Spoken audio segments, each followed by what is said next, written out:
Siklus hidup katak.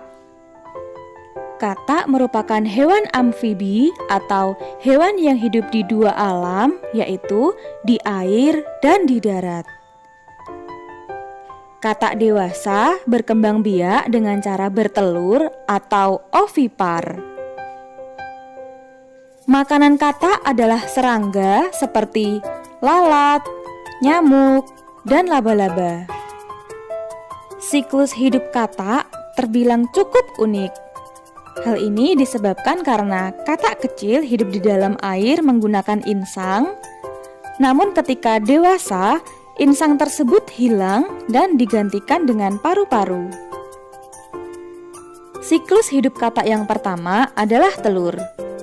Telur-telur katak sekilas mirip seperti biji selasih karena cangkangnya sangat tipis, berguna agar bisa bertahan hidup di arus yang kencang atau perairan yang berpotensi mengering.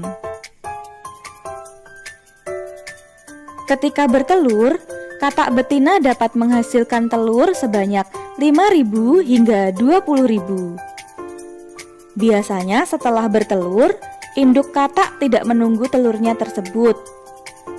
Telur akan menetas dengan sendirinya dan membiarkan berudu hidup mandiri tanpa bantuan induknya untuk mencari makan. Kemudian, telur-telur tersebut menetas setelah 10 hari. Siklus yang kedua yaitu berudu atau kecebong.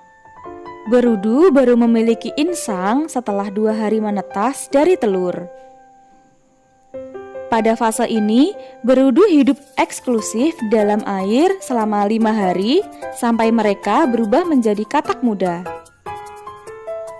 Selama menjalani hidup di tahap ini, berudu memakan alga dan bagian tumbuhan lainnya.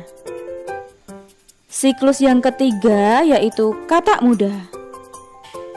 Katak muda hidup di air dan masih bernafas menggunakan insang. Katak muda memangsa serangga seperti jangkrik untuk dijadikan makanannya.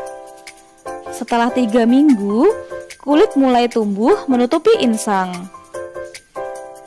Kemudian menjelang usia 8 minggu, akhirnya tumbuh kaki belakang pada tubuh berudu dan terus membesar, diikuti pertumbuhan kaki depan. Pada minggu ke-12, jari kaki katak mulai terbentuk sempurna. Ekor memendek, insang sudah tidak berfungsi sehingga katak mulai bernafas menggunakan paru-paru. Pada fase ini, muka dan anggota tubuh katak sudah tumbuh dengan sempurna.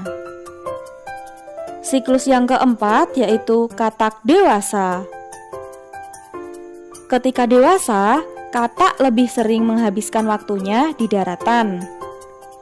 Katak dewasa memiliki penampilan berkulit licin dan berwarna hijau atau kecoklat-coklatan. Kaki belakang katak memiliki ukuran lebih panjang sehingga memudahkan mereka untuk melompat dan berenang. Setelah menjadi dewasa, katak jantan akan kembali membuahi betina, kemudian menghasilkan telur. Pada saat bereproduksi, katak akan mencari daerah yang berair. Dan inilah siklus hidup katak yang dimulai dari telur, menjadi berudu, menjadi katak muda, dan menjadi katak dewasa. Terima kasih.